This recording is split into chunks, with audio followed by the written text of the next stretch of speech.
श्री संतोषी माता कहाणी। एका नगरात एक म्हातारी राहत होती. तिला 7 मुले आणि 7 सुना होत्या. सर्वजण एकत्र राहत होते. 6 जण पैसे मिळवीत असत. 7वा मात्र बेकार होता. म्हातारी आपल्या 6 मुलांना चांगले चांगले करून खायला घालायची व उरले सुरले 7व्याला द्यायची. तो बिचारा गरीब भोळा होता. जे मिळेल ते खायचा. थोड्या दिवसांनंतर एक मोठा सण आला. त्या दिवशी 6 भावांचे जेवण झाल्यावर त्यांच्या पानातील राहिलेल्या उष्ट्या लाडवांच्या कणांचा आईने एक लाडू केला आणि तो 7व्याकरता ठेवला. तो घरी आल्यावर त्याच्या बायकोने त्याला ते सांगितले. तेव्हा तो रागावून घर सोडायला निघाला. तो दरिद्री म्हणून आईनेही जा म्हणून सांगितले.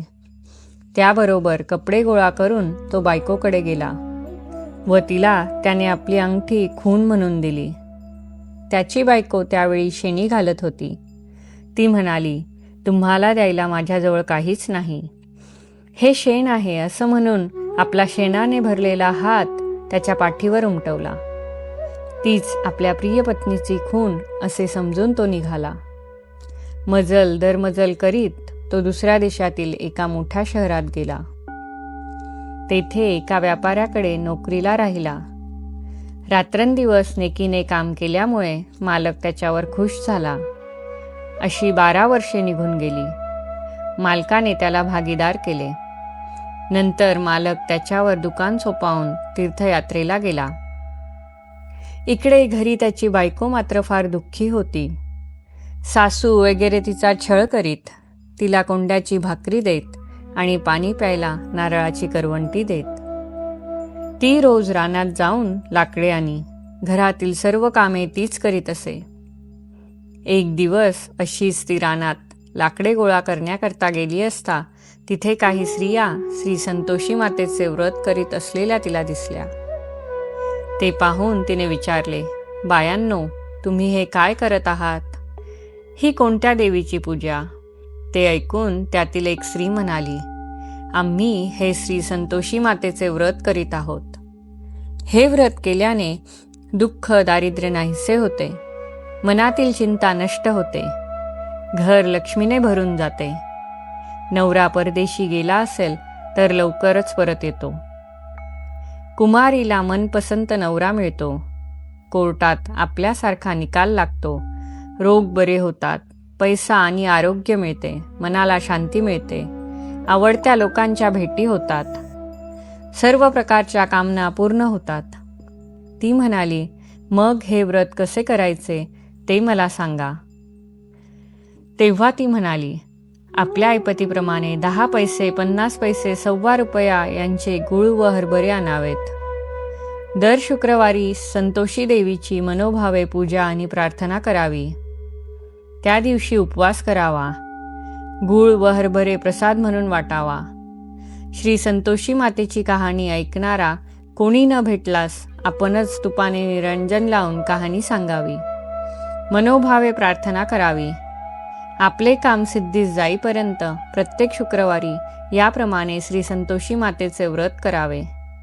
काम झाले की व्रताचे उद्यापन करावे. 4 महिन्यात श्री संतोषी मातेचे आपले मनोरथ पूर्ण करते. उद्यापनाचे दिवशी आपल्या शक्तीप्रमाणे 1.25 पटीने रवा तूप घ्यावे. त्यांची खीर करावी. हरभऱ्याची उसळ करावी. आपल्या घरातील 8 मुलांना जेवण घालावे. आपल्याकडे 8 मुले नसतील तर शेजारचे बोलावून त्यांना जेवण घालावे. आपल्या शक्तीप्रमाणे दक्षिणा द्यावी. असे उद्यापन करावे. फक्त त्या दिवशी घरातील कुणीही आंबट खाऊ नये.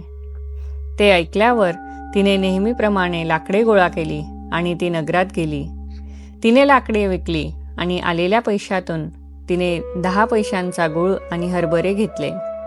मनाशी निश्चय करून ती फिरली.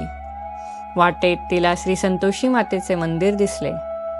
आत जाऊन तिने देवीला नमस्कार केला आणि म्हणाली, माते, मी अबला आहे, अज्ञानी आहे.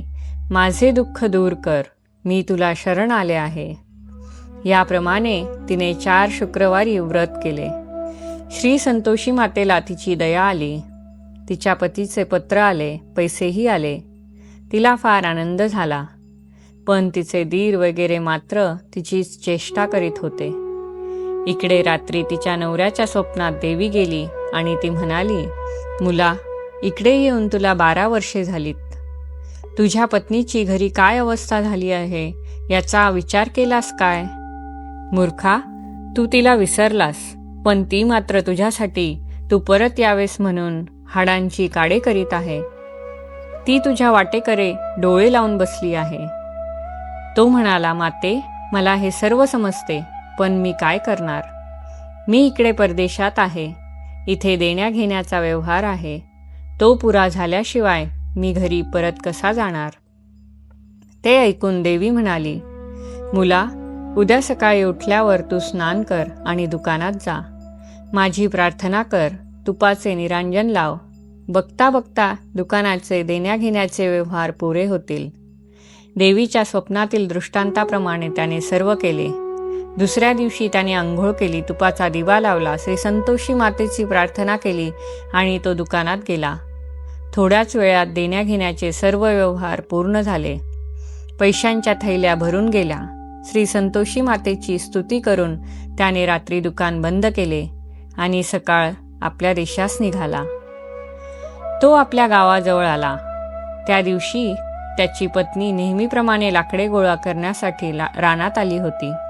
वाटेत देवीच्या मंदिरात जात असता तिला दुरून येणारे धुळीचे लोट दिसले. तिने देवीला विचारले, माते, कोण येत आहे? देवी म्हणाली, मुली, तुझा नवरा येत आहे. आता मी सांगते तसे कर. जवळच्या लाकडाच्या 3 मुळ्या कर. एक माझ्या मंदिराजवळ ठेव, दुसरी नदी किनाऱ्याजवळ ठेव आणि तिसरी आपल्या डोक्यावर घे. तुझ्या डोक्यावरची मोळी पाहून तुझ्या नवऱ्याला जेवणाची आठवण होईल. तो तुझ्याकडची मोळी विकत घेईल, जेवण करील व मग पुढे घरी जाईल.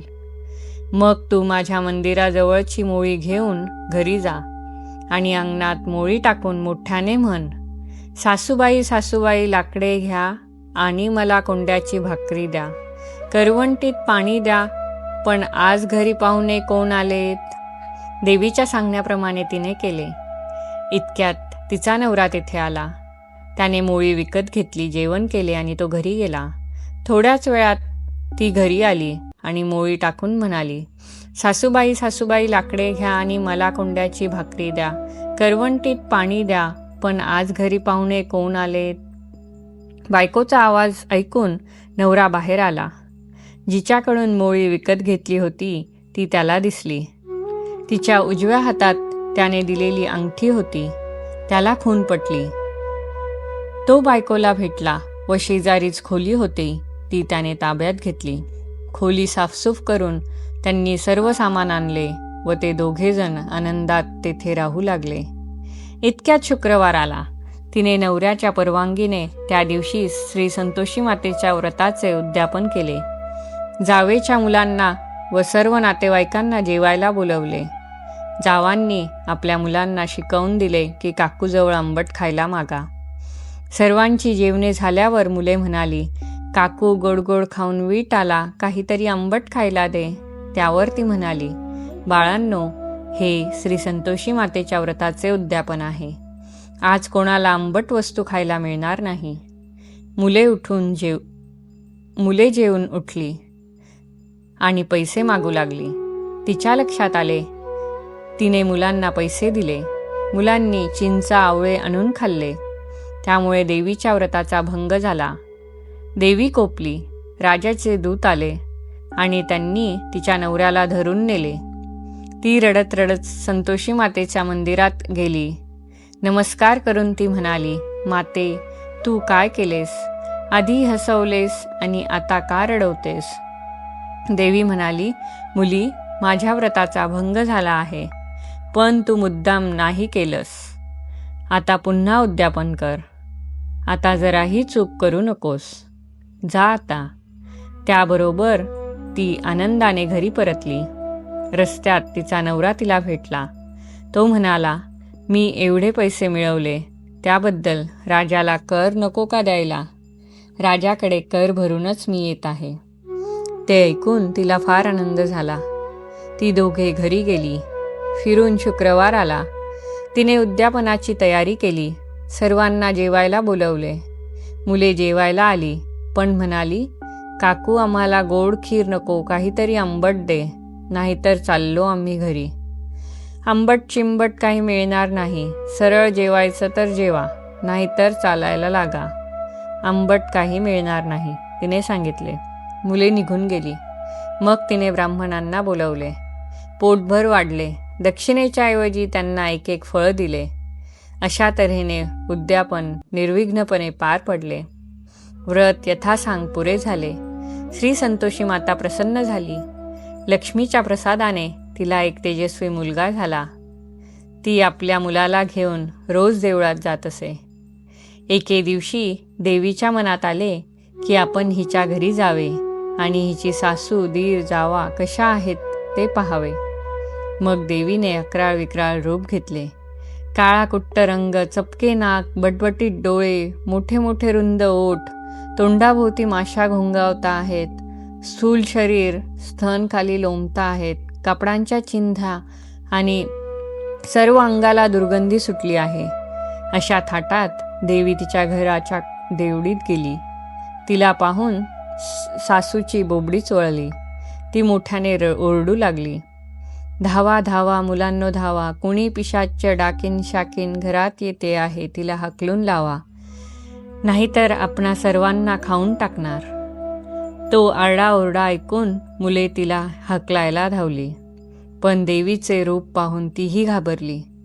घरात जाऊन त्यांनी दरवाजे खिडक्या घट्ट लावून घेतल्या. धाकटी सून हे सर्व खिडकीतून पाहत होती. ती आनंदाने म्हणाली, आज माझी आई माझ्याकडे येते आहे.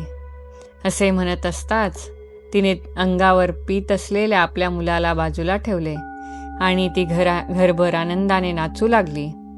ते पाहून सासू संतापली.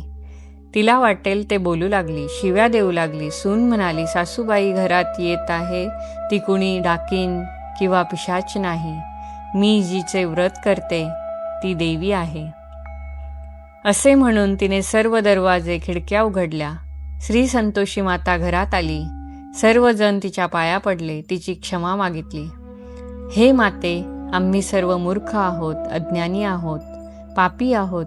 तुझे व्रत कसे करावे हे आम्हाला समजत नाही.